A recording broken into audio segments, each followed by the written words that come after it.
क्या है।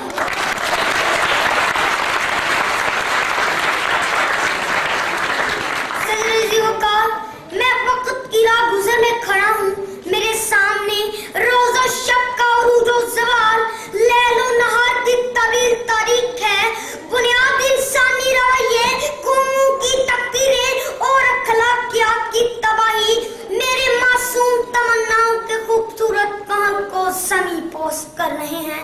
मेरे वजूद की उमंगें मुझे मुस्तकबिल के नए ख्वाबों को सोचने पर मजबूर कर रही हैं।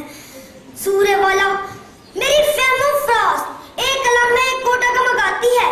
मैं खुद से सवाल करता हूँ कि क्या मैं इंसानियत की शब तारीख को सार कर सकूंगा?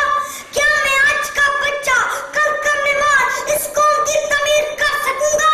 क्या मैं अपनी आरज़ू और तरंगों के साथ दुनिया बदल सकूंगा? और जनाबे वाला अपने ज़मीर की अदालत में खड़े इस बच्चे को जवाब ना में मिलता है। मैं दुनिया को कैसे बदलूं कि मेरे कौलो फेर में तज़ाद है, मेरा ज़ाहिर मेरे बातिन से मुख्तलिफ है।